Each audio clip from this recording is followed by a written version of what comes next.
कक्षा 10 की जो आपकी प्रश्नावली 7.2 है। अब उसके हम 9वें वाले क्वेश्चन को इसमें हम हल करते हैं। इसमें क्या लिखा है कि बिंदुओं ए जिसके कि निर्देशांक कोऑर्डिनेट ये हैं और बिंदु जो बी है यानी जो पॉइंट बी है उसके निर्देशांक आपके ये हैं।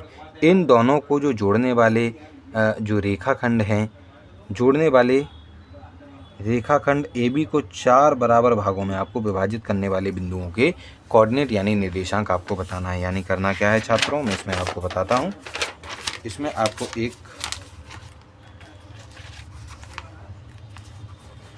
यहाँ पर आपको एक लाइन खींचनी है, एक स्ट्रेट लाइन है, सीधी लाइन यहाँ पर खींचनी है। ये है ए, ये रहा बी। इसको यहाँ पर हमने कह दिया यहाँ एक बिंदु है, यहाँ एक बिंदु है और यहाँ एक बिंदु है। 4 बिंदु और हैं यहाँ पर, ठीक। 1 2 3 4, यानी वो ये कह रहे हैं कि ये जो ए बी लाइन है इसको 4 बराबर टुकड़ों में बांटने वाले जो पॉइंट होंगे, ठीक है कि नहीं, 4 बराबर टुकड़ों में बांटने वाले पॉइंट। जैसे पहला वाला हमने कह दिया ये पी है, ये वाला क्यू है, ये वाला आर है। देखो 4 बराबर टुकड़े कैसे, ए पी है, ए पी आपका एक टुकड़ा हो गया। चलो हमने कह दिया इसकी भी दूरी मान लो 1 सेंटीमीटर है। पी से लेके क्यू है, हमने कह दिया इसकी दूरी भी 1 सेंटीमीटर है। क्यू से लेके आर है वो भी 1 सेंटीमीटर है और आर से लेके जो बी है वो भी 1 सेंटीमीटर है। तो सभी बराबर बराबर 1-1 सेंटीमीटर आपको यहाँ पर प्राप्त हो चुके हैं।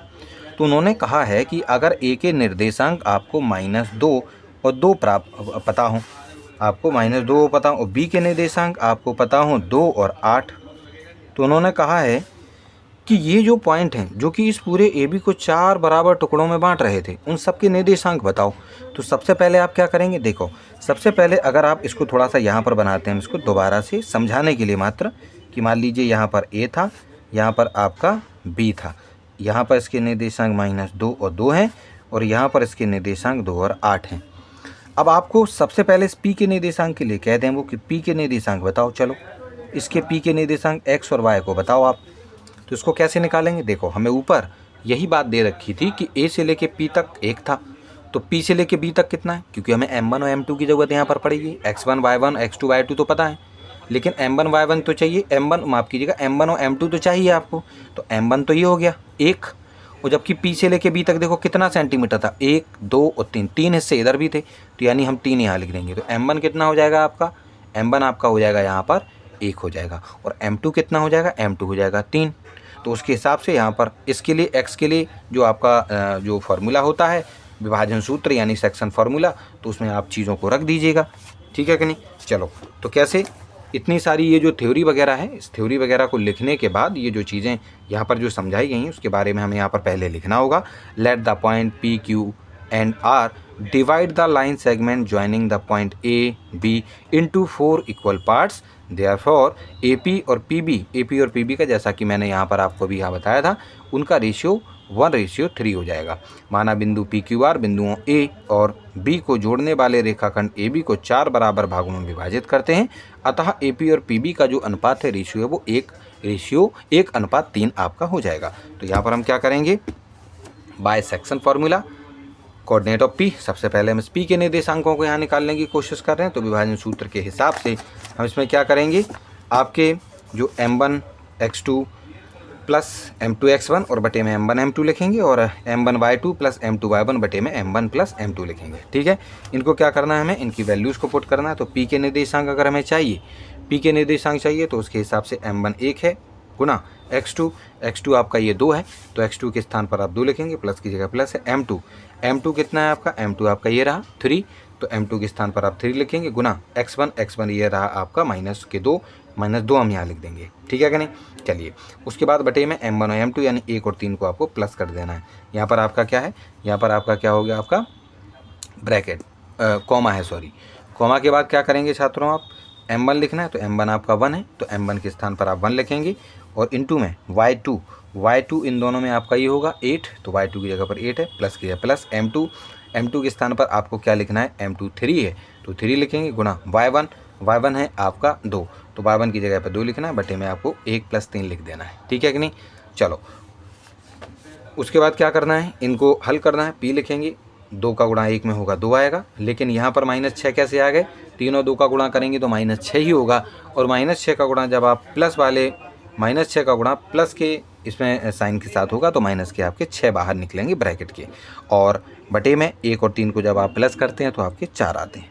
कॉमा लगाएंगे, 8 का गुणा 1 में करेंगे 8 आएंगे, प्लस की जगह प्लस, 3 का गुणा 2 में होगा तो 6 आ जाएंगे। बटे में इन दोनों को जोड़ोगे तो भी आपका जवाब 4 ही होगा। 6 में से, क्योंकि ये दोनों आपस में घटेंगे तो 6 में से 2 को आप घटाएंगे तो आएंगे 4, माइनस के इसलिए क्योंकि आपके माइनस के 6 बड़े थे, बटे में 4 था, हमने 4 लिखा। कॉमा लगाएंगे, 8 और 6 आपके 14 हो जाते हैं, 14 उसको लिखेंगे, बटे में आपका 4 लिखा हुआ था। इनको सरल करेंगे, 4 से 4 को आप काटेंगे तो माइनस का 1 आ जाएगा, और कॉमा ये जो 14 है और 4 है इन दोनों को 2 2 से काट देंगे तो ऊपर बचेगा 7, नीचे बचेगा आपका 2। तो इस प्रकार से ये जो p है, इस p के जो कोऑर्डिनेट्स हैं, p के जो निर्देशांक हैं, p के निर्देशांकों को हमने यहाँ पर निकाल लिया है। x और ये जो y थे उसको हमने यहाँ पर जो है -1 और आपके 7/2 यहाँ पर प्राप्त कर लिए हैं। अब उसके बाद क्योंकि हमें क्या करना है, अब हमें निकालना है, देखिए इसी वाली लाइन को, ये जो लाइन आपकी थी इसी वाली लाइन को मैं यहाँ पर आपको फिर से दोबारा से बना के बताता हूँ। ये देखिए, ये आपकी ये रही लाइन, यहाँ आपका a था, यहाँ पर आपका b था। अब उन्होंने कहा चलो ये जो q है, ये जो q था, इस q के निर्देशांक अगर आप निकालोगे तो q के निर्देशांक निकालने के लिए हम देख रहे हैं कि a से लेके q तक 1 और 2 यहाँ हैं, और q से लेके b तक यहाँ तक जाओगे तो यहाँ पर भी क्या है, 2 है। यानी कहने का मतलब ये है कि ये इसका मध्य बिंदु है। तो ज़्यादा m1 m2, और हम चाहें तो बिना m1 m2 के भी इसको हल कर सकते हैं। सीधा यहाँ के जो निर्देशांक होंगे a के x1/1 और x2/2, इनकी मदद से हम सीधा x1 + x2 और बटे में 2 रखकर, और y1 और y2 को जोड़ के और बटे में जो है 2 रख के हम सीधे सीधे इस q के जो हमारे कोऑर्डिनेट हैं, निर्देशांक हैं, उनको हम प्राप्त कर सकते हैं। ठीक है कि नहीं? चलो, लेकिन यहाँ पर क्या है, जो रेशियो में दिया गया था उसी तरीके से हमने इसको आगे हल किया है। ठीक, ये दूसरा तरीका है। आप सिंपल है तो सिंपल भी आप इसको कर सकते हैं, कोई दिक्कत नहीं। आंसर आपका वही आएगा जो मैंने आपको यहाँ पर इस वाले तरीके से बताया है। तो यहाँ पर m1 और m2 आप लिखेंगे। तो m1 कितना है आपका, देखो m1 आपका कितना है, m1 यहाँ पर देखिए m1 आपका 2 है, तो m1 के स्थान पर आपने 2 लिखा, गुणा आपको क्या लिखना है, आपका x2। तो x2 कितना हो जाएगा, इस हिसाब से आपके 2 हो जाएंगे, तो उसके साथ गुणा में 2 है, प्लस फिर आपको लिखना है m2 कितना है, m2 भी आपका 2 है, तो m2 के स्थान पर 2 और गुणा में x1। तो x1 कितना है, यहाँ पर आप देखिए a के निर्देशांकों, क्योंकि देखो आप कह रहे सर यहाँ बता रहे हो लेकिन इसके निर्देशांक देख रहे हो, अरे बिंदु तो वही है ना आपका, सेम है, तो कोई नहीं, एक ही बार हमने लिखा है, उसी में आपको यहाँ पर बताते जा रहे हैं। तो आपका x1 कितना हो जाएगा, -2, उसको हम रखेंगे, बटे में m1 और m2 दोनों को जोड़ दो, आपका कितना आ जाएगा, 2 2 आप जोड़ेंगे 4 आएगा बाद में इसको। ठीक है कि नहीं? कॉमा लगाएंगे, फिर आपको लिखना है आपका m1 आपका 2 है, तो m1 के स्थान पर हमने यहाँ पर 2 लिखा। ठीक, उसके बाद आपको लिखना है y2। तो y2 कितना होगा बताओ, y2 ये होगा, y2 आपका कितना होगा, 8 होगा, तो y2 की जगह पर हमने 8 लिख रखा है, प्लस आपका जो m2 है, m2 भी आपका कितना है, 2 ही है, तो m2 के स्थान पर आपने 2 लिखा, गुणा, और फिर आपको लिखना है y1। तो y1 आपका कितना है छात्रों, 2 है, तो y1 की जगह पर 2 लिखा, बटे में आपको 2 + 2 कर देना, क्योंकि m1 और m2 बराबर ही थे, तो दोनों को जोड़कर 2 और 2 लिख देने हैं आपको। ठीक है कि नहीं? उसके बाद इसको जब हम आगे हल करेंगे तो कोई लिखेंगे, 2 का 2 में गुणा करेंगे 4 आएगा, प्लस -4 कहाँ से आया, 2 और 2 गुणा होंगे तो -4 होंगे, और -4 का गुणा प्लस में होगा तो आपके बाहर ब्रैकेट में से ये निकलेंगे जब, तो माइनस के 4 हो जाएंगे, और बटे में 2 + 2 यानी 4 हो जाएंगे। आप यहाँ कॉमा लगाएंगे, 8 का गुणा 2 में करेंगे तो 16 होगा, प्लस की जगह प्लस, 2 का गुणा 2 में करेंगे 4 होगा, बटे में 2 + 2 करेंगे तो आपका 4 आ जाएगा। 4 और 4 आपस में घटेंगे 0 होगा, और बटे में 4 आ जाएगा, कॉमा 16 और 4 को जब जोड़ोगे तो 20 होंगे, और बटे में 4 होंगे। देखो 0 में किसी चीज़ से अगर हम भाग करते हैं तो छात्रों 0 होता है, यानी पहला तो आपका 0 हो जाएगा, और यहाँ पर 4 से 20 में भाग करेंगे तो 5 आ जाएगा, यानी कि 0 और 5 आपके जो q है उसके निर्देशांक यानी कोऑर्डिनेट आपके होने वाले हैं। तो यहाँ पर q के आपको निर्देशांक प्राप्त हो चुके हैं।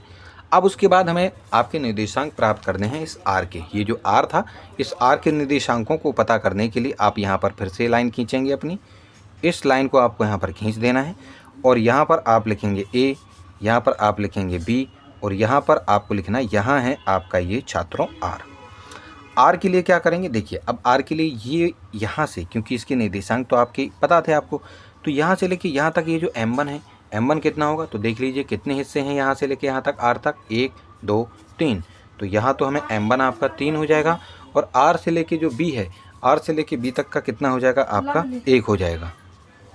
तो यहाँ पे m1 और m2 आपको यहाँ पर पता लग गया कितने, बाकी इसके कोऑर्डिनेट तो आपको पहले से ही पता है। तो अब क्या करेंगे, कुछ नहीं करना है, इनकी वैल्यूज़ को आपको यहाँ पर रख देना है। जैसे कि आपको पता है कि आपको सबसे पहले लिखना है, क्योंकि आर के कोऑर्डिनेट निकालना है, यहाँ पर हमने उसके निर्देशांक लिख रखे हैं कि जो ए आर और आर बी जो है वो इस अनुपात में बटे हुए हैं। तो coordinate of P, coordinate of point R, यानी कि बिंदु आर के जो निर्देशांक हैं वो इस प्रकार से आप निकालेंगे। तो आपको सबसे पहले लिखना होता है m1, तो आपका m1 कितना है, m1 3 लिखा है हमने, m1 आपका 3 ही था, ठीक है। और गुना में लिखना है आपको x2। तो x2 जब आप लिखेंगे तो x2 आपको कितना, x2 कितना दिया गया आपको 2 है, यहाँ पर देखिए x2 2 है, तो x2 की जगह पे 2 है, प्लस फिर आपको लिखना है m2। तो m2 आप कितना है आपका 1 है, 1 लिखेंगे, गुणा फिर आपको लिखना है x1 कितना है आपका -2 है, x1 की जगह पर -2 लिखेंगे, ठीक है, बटे लगाएंगे। उसके बाद m1 और m2 को जोड़ना है, m1 और m2 को आपको यहाँ पर जोड़ना है। तो हमने तीनों एक को यहाँ पर जोड़ कर लिख दिया, कॉमा, फिर आपको यहाँ पर क्या लिखना है, फिर आपको यहाँ पर लिखना है m1 है आपका 3, और क्योंकि y वाले निर्देशांक हम निकाल रहे हैं तो आपको y2 लिखना है। y2 कितना है आपका 8 है, हमने y2 के स्थान पर आपका 8 लिखा, ठीक, प्लस फिर आपको लिखना है m2 की जगह पर 1 है, और गुना में फिर आपको लिखना है आपका y1 कितना है आपका 2 है, तो y1 की जगह पर हमने यहाँ पर 2 लिख दिया, बटे में m1 और m2 को आपको जोड़ना है, ठीक है कि नहीं। चलो अब इसको हम यहाँ पर ये सारी चीज़ें लिखने के बाद इसको हम आगे सॉल्व करते हैं। आर लिखेंगे, 3 और 2 का गुणा 6 होगा, माइनस के 2 इसलिए आए हैं क्योंकि 2 का गुणा 1 में होगा तो -2 ही आएंगे, और -2 का गुणा प्लस के साथ होगा तो आपका -2 ब्रैकेट खुलकर बाहर आ जाएंगे।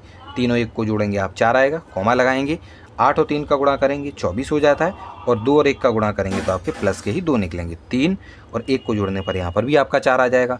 6 में से 2 कम करेंगे आप तो 4 आएगा, बटे में 4 था ही, और कॉमा लगाएंगे, 24 और 2 जोड़ेंगे तो 26 आएंगे, और बटे में आपका 4 था। इनको सरल करेंगे तो आप 4 और 4 को जब विभाजित करेंगे, आपस में सरल करेंगे, भाग करेंगे तो 1 आ जाएगा, कॉमा, इन दोनों को आप 2 से काटेंगे तो ऊपर 26 को काटेंगे तो 13 होंगे, और 4 को काटेंगे तो 2 आ जाएंगे। तो इस प्रकार से जो आर है उसके निर्देशांक आपके यहाँ पर 1 और 13/2 आपको यहाँ पर 13/2 आपको प्राप्त हो जाएगा। तो यहाँ पर हम लिख भी देंगे कि हैंस द पॉइंट पी के निर्देशांक आपको पीछे आपने निकाले थे इतने थे, क्यू के निर्देशांक इतने थे, आर के निर्देशांक इतने थे, जो कि ये जो 3 पॉइंट हैं जो डिवाइड कर रहे हैं A be in 4 equal parts, यानी अतः जो बिंदु ए बी को जोड़ने वाले जो रेखाखंड ए बी को 4 बराबर भागों में विभाजित करने वाले जो बिंदु थे उनके निर्देशांक पी के ये रहे, बी क्यू के ये रहे, और आर के ये रहे। तो हमने उन सभी के सभी जो आपके बिंदु थे जो कि ए बी को 4 बराबर हिस्सों में बांट रहे थे, उन तीनों बिंदुओं के निर्देशांकों को यहाँ आपके सामने यहाँ पर प्राप्त कर लिया है।